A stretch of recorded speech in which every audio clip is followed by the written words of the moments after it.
আরে গোপাল, দোকানে যাবে না? হ্যাঁ কাকিমা, যাবো তো। এই জামা কাপড়গুলো কেচে তারপরে যাব।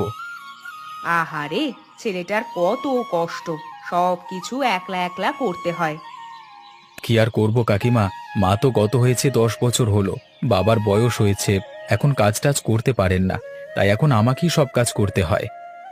সত্যি গোপাল, তোমার মতো ছেলে পাওয়া ভাগ্যের ব্যাপার।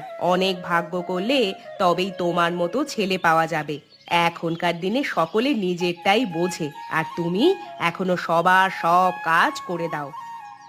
না করলে কি হবে কাকিমা, এতদিন বাবাই তো আমায় বড় করে তুলেছে। হ্যাঁ, এই কথাগুলো যদি সবাই বুঝতো তাহলে তো ভালোই হতো। আচ্ছা কাকিমা, তুমি তোমার কাজ করো, আমি এখন আসি। গিয়ে আবার দোকান খুলতে হবে, না হলে কাস্টমার ফিরে যাবে।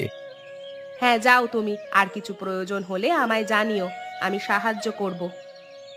আচ্ছা কাকিমা।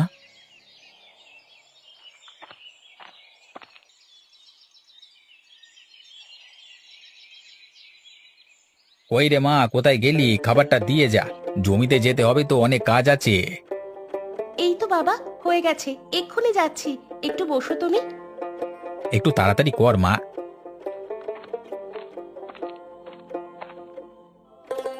এই নাও বাবা, এবার চটপট খেয়ে নাও তো দেখি, তারপর জমিতে যেও। আরে বাস, আজকে ডিমের তরকারি রান্না করেছিস, দেখে মনে হচ্ছে বেশ সুস্বাদু খেতে হয়েছে। আরে, দেখে বলার কি আছে, খেয়েই বলো কেমন হয়েছে।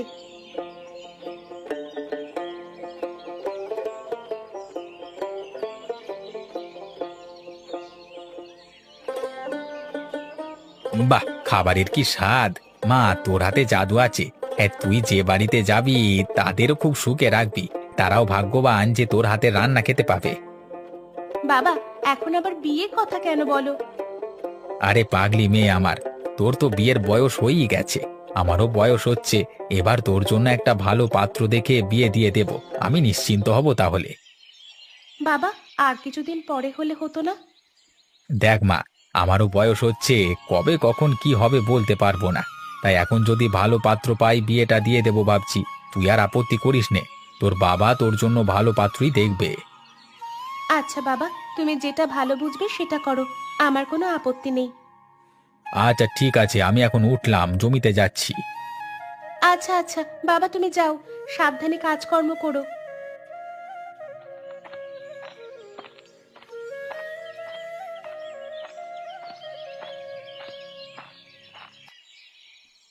বাবা ওঠো এবার, আমি খেতে দিচ্ছি, খেয়ে নাও। দোকানে যেতে হবে আবার আমাকে। তোর সব জামা কাপড় কাচা শেষ হয়ে গেছে? হ্যাঁ হয়ে গেছে। তুমি নিচে মাদুর পেতে বসো, আমি খাবার নিয়ে আসছি। নিয়ে দুজনে একসাথেই খেয়ে নেব। তা কি রান্না করেছিস আজকে? আজকে ভাত আর ডাল রান্না করেছি। তোর এই রোজের ভাত আর ডাল খেতে ভালো লাগে না, এবার নতুন হাতে রান্না খেতে হবে তো। আমি তো ভাত ডাল ছাড়া কিছুই করতে পারি না। আচ্ছা এখন খেয়ে নাও, আমি দোকান থেকে বাড়ি ফেরবার সময় বিরিয়ানি কিনে আনবো। সে সব ঠিক আছে।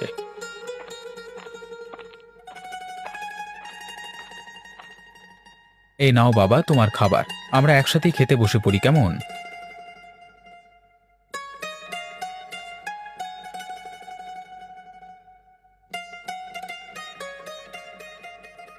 এবার নতুন হাতের নতুন রান্না খেতে হবে। তোর এই ভাত ডাল রোজ রোজ ভাল লাগে না বাবা। তোর মা 10 বছর হলো মারা গেছে, তারপর থেকে রোজ এই ভাত আর ডাল। আচ্ছা গো বাবা, আমি আজকে দোকান থেকে আসবার সময় বিরিয়ানি কিনে আনবো বললাম তো। ধুর ধুর, তুই কি কিছুই বুঝিস না নাকি মাথা মোটা?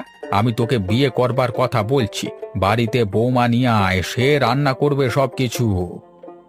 আমাদের দুজনের খাবার জোগাতেই নাজেহাল হয়ে যাচ্ছি, আর একজনের দায়িত্ব নেব কি করে? আমাদের দুজনের খাবার যেভাবে জুটে যাচ্ছে সেভাবে আর একজনেরও খাবার জুটবে। আচ্ছা সেসব ঠিক আছে, আমি এখন দোকানে যাচ্ছি।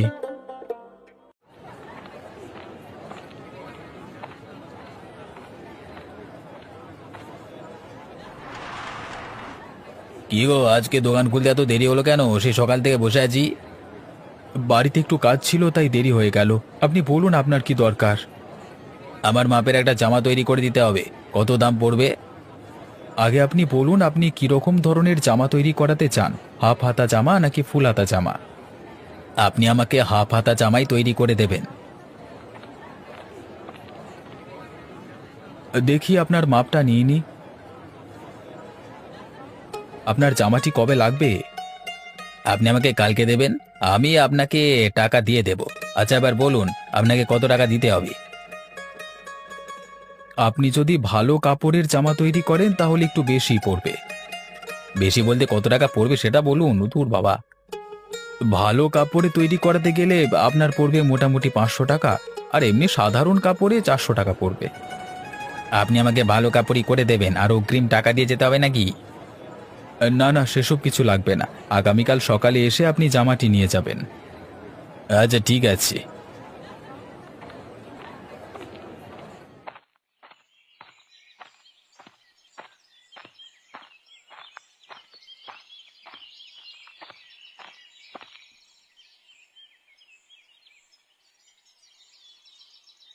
ওগো শুনছো? তোমার সাথে একটু কথা আছে। আমাদের গোপাল আছে না, ওর জন্য একটা পাত্রী খুঁজে দাও না গো। বেচারা কত খাটাখাটনি করে, একটা সঙ্গী হলে চাপটা একটু কমবে। তুমি ওর সাথে কথা বলো এসব নিয়ে, তারপরই তো আমি পাত্রী দেখব। না না, এই সব নিয়ে কথা বলিনি। আজকে ঘাটে গিয়েছিল, শুনলাম কত খাটাখাটনি করে ছেলেটা। তাই আমি তোমায় বলছি, তুমি যদি পাত্রী দেখো, ও ঠিক রাজি হয়ে যাবে। না না গিন্নি, আগে তাহলে বাসু কাকার সাথে কথা বলে আসি, তারপর পাত্রী খুঁজবো। পাত্রী দেখে কথা বলে নিলে তারপর যদি বিয়ে না করে, তখন আমার সম্মানটা কোথায় দাঁড়াবে ভেবেছো? হ্যাঁ, এটাও ঠিক। তাহলে তুমি একবার কাকাবাবুর বাড়িতে যাও, কথা বলো। কাকাবাবুর মুখের ওপর না বলতে পারবে না আমাদের গোপাল। ছেলেটা তো আমাদের একেবারে সোনার টুকরো, যে যাই বলুক হাসি মুখে সব কাজ করে দেয়। হ্যাঁ, আমিও জানি তো।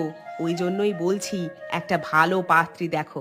বয়সটা তো হলো, বিয়েটা করে নিলে সুখে শান্তিতে ঘর করবে। আচ্ছা, আমি আগে বাসু কাকার সাথে কথা বলি, তারপর আমি নিশ্চয়ই পাত্রী দেখব। আজ আমি একবার এলাম, বাসু কাকার কাছে যেতে হবে।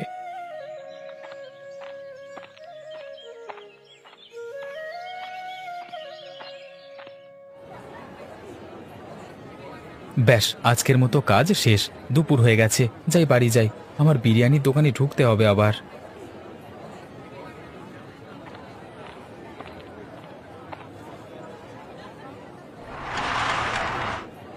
যাই, তাড়াতাড়ি পা চালিয়ে যাই, না হলে আবার বিরিয়ানি পাওয়া যাবে না। উফ, এত রোদ আর ভালো লাগে না। থেকে থেকে যেন গরম বেরিয়ে চলেছে, বৃষ্টির কোনো নামগন্ধ নেই।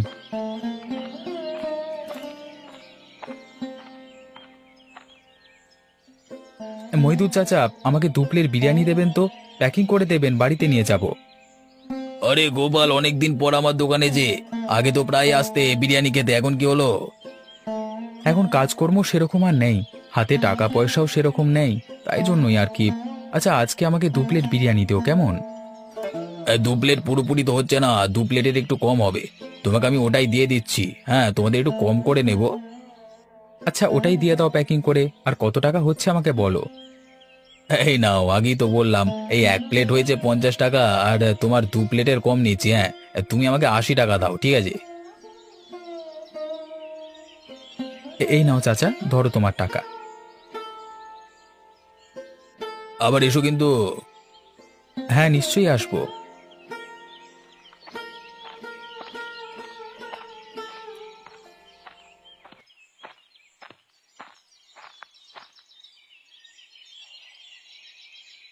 কাকা শুয়ে আছো? আরে পলাশ, আয় আয়, ভেতরে আয়। আরে কাকা, না না, তোমায় উঠতে হবে না, তুমি বিশ্রাম করো। তোরা আমায় কি ভেবেছিস বলতো? আমি কি এতই বুড়ো হয়ে গেছি নাকি যে উঠতে পারবো না? আরে না না, সেরকম হবে কেন? তুমি বিশ্রাম নিচ্ছিলে তাই বললাম আর কি। এসে বস আমার পাশে। এই অসময়ে আমার বাড়িতে কেন? গোপালের বিয়ের ব্যাপারে কথা বলবার ছিল। পাশের গ্রামেই আমার জানাশোনা একটা মেয়ে আছে। তো যদি তুমি রাজি থাকো তাহলে কথা বলবো, খুব ভালো রাঁধতে পারে, মেয়ের পরিবার খুব ভালো। হ্যাঁ, বুঝলাম। আচ্ছা, তুই ওদের সাথে কথা বল, আমরা একদিন বাড়িতে যাব। হ্যাঁ, গোপালের তো বিয়ের বয়স হয়ে গেছে, বিয়েটা দিতে হবে তো। কাকা, তাহলে আমি ওদেরকে জানিয়ে দিই কেমন? হ্যাঁ, জানিয়ে দে। আর বলছিলাম, মেয়ের বাবা কি করেন? মেয়ের বাবা একজন চাষি, এখনো চাষবাস করে। আর মেয়ের মা নেই, মারা গেছে অনেকদিন আগেই। তুমি চিন্তা করো না, আমি জানি ওদের পরিবার ভালোই। আরে না না, চিন্তা না, বিয়ে দিলে সব কিছুই তো জানতে হয়, তাই জেনে নিলাম আর কি। গোপাল বাড়িতে এলে তুমি একবার ওর সাথে কথা বলে নিও। আমি এখন বাড়ি যাই, কেমন? হ্যাঁ, সে কথা আমি বলে নেব। তুই ওদেরকে জানিয়ে দে, আমরা একদিন যাব। আচ্ছা কাকা।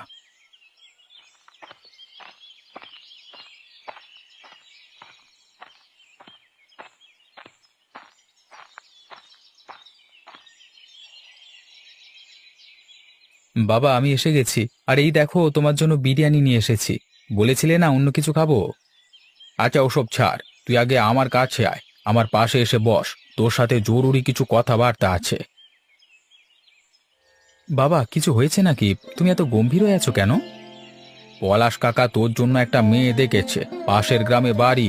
মেয়ের পরিবারও ভালো, মেয়ে সব কাজকর্ম জানে। আমি সিদ্ধান্ত নিয়েছি বিয়ে দেব তোর সাথে। বাবা, এখন কেন বিয়ের কথা বললে? এমনিতেই তো সংসারের অবস্থা ভালো না। তুই চুপ কর। আর কবে বিয়ে করবি? বাড়িতে বৌমা এলে দেখবি সবকিছু উন্নতি হবে। আর একটা মানুষের খাবার ঠিক জুগিয়ে নেব, প্রয়োজন হলে আমরা একটু কম খাবো। তুমি কি সিদ্ধান্ত নিয়েই নিয়েছো যে বিয়ে দেবে? হ্যাঁ, আমি সিদ্ধান্ত নিয়ে নিয়েছি। আর আমার মুখের উপর তুই কথা বলবি না, জানি। আচ্ছা বাবা, ঠিক আছে, তুমি যেটা বলছো সেটাই হবে। কাকু বাড়িতে আছেন? পলাশ, কতদিন পর দেখলাম গো তোমায়। আর তো এদিকে আসোই না, তো তুমি এসো, ভেতরে এসে বসো। এখন আর কাজকর্ম ছাড়া বাড়ি থেকে বেরোই না, এইদিকে আসিও না, তাই আর কি। আজকে একটু দরকারে আপনার সাথে কথা বলতে এলাম। তুমি আগে ভিতরে আসো, তারপর সব কথা বলবে। আমি চা বানিয়ে নিয়ে আসছি। আরে না না, ওসবের কোনো দরকার নেই। তা বললে হয় নাকি? একদিন বাড়িতে এসেছো, না খেয়ে চলে যাবে? তুমি একটু বসো, আমি চা বানিয়ে নিয়ে এক্ষুনি আসছি।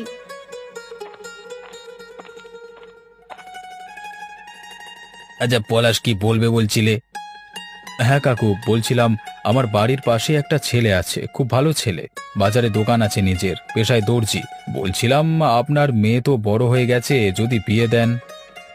সবকিছু ঠিক আছে, তুমি আগে বলো ছেলেটা কেমন, ছেলে চরিত্র কেমন? সেসব নিয়ে একদম ভাববেন না। ছেলে একেবারে খাঁটি সোনা, সকলকে যা বলে ভালোবেসে করে দেয়।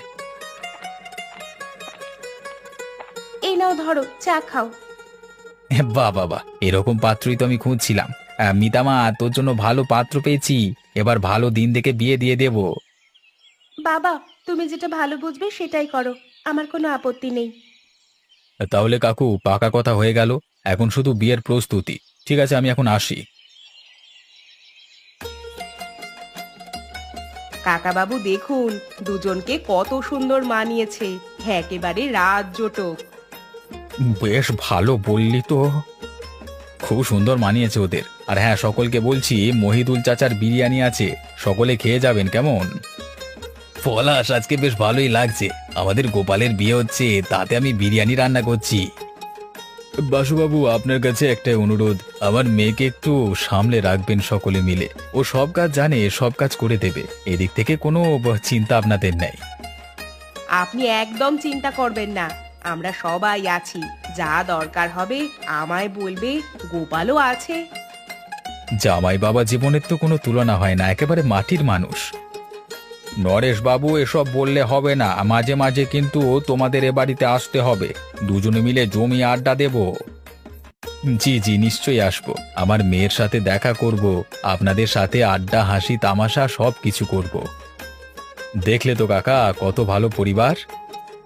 বিধাতা, তুমি আমার মেয়েটাকে ভালো ঘরেই দিলে, তোমাকে অসংখ্য ধন্যবাদ। আমার মেয়েটা যেন সারা জীবন হাসি খুশি থাকে।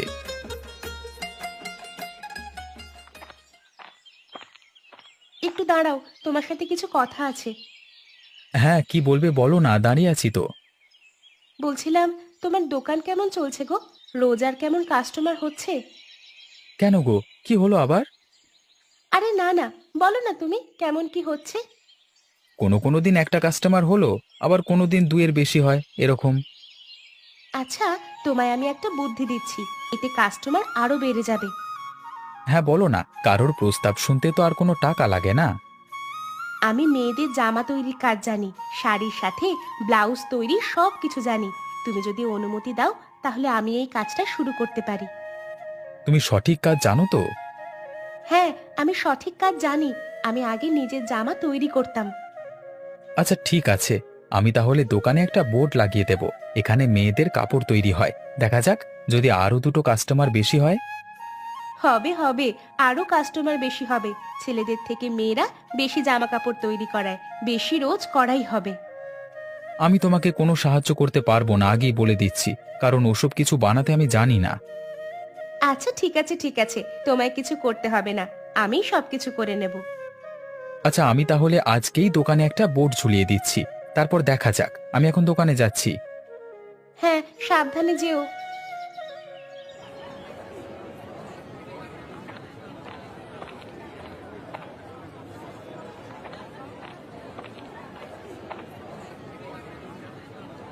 আরে গোপাল, তুমি তো শুধুমাত্র ছেলেদের জামা তৈরি করতে, কবে থেকে আবার মেয়েদেরও করছো? আরে আমি করছি না কাকিমা, আমার বউ করবে সব মেয়েদের কাপড় জামা। আপনার যদি কিছু লাগে বলবেন।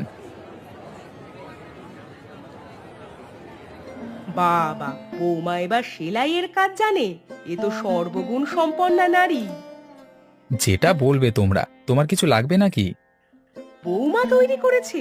দেখি দেখি কেমন বানিয়েছে। আমার জন্য তাহলে একটা বানাতে বলবি, একটা ব্লাউজ। আচ্ছা কাকিমা, বলে দেব। এই লিখলাম, মধুমতি কাকিমার একটা ব্লাউজ। আর সবাইকে বলে দিও তোমাদের এই দোকানে মেয়েদের জিনিসপত্র বিক্রি হচ্ছে, কেমন? হ্যাঁ হ্যাঁ, বলে দেব। তা কত টাকা লাগবে রে একটায়? কাকিমা সেটা তো আমি জানি না। আচ্ছা আচ্ছা, আমি তোমায় জেনে বলে দেব, ঠিক আছে? আচ্ছা ঠিক আছে, আমি এখন চলি। তুই দেখ আরো কেউ আসে যদি। হ্যাঁ হ্যাঁ, দোকানেই থাকবো এখন। তুমি এখন এসো, কেমন?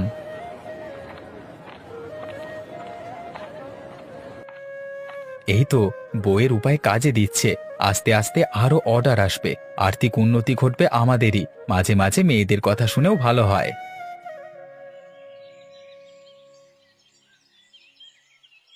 তুমি এই পরিকল্পনাটা দিয়েছে বলেই আজকে এত উন্নতি আমাদের। আর আমি দোকানে যে কাজ করছি, এখন আর আমাদের আর্থিক কোনো সমস্যা নেই।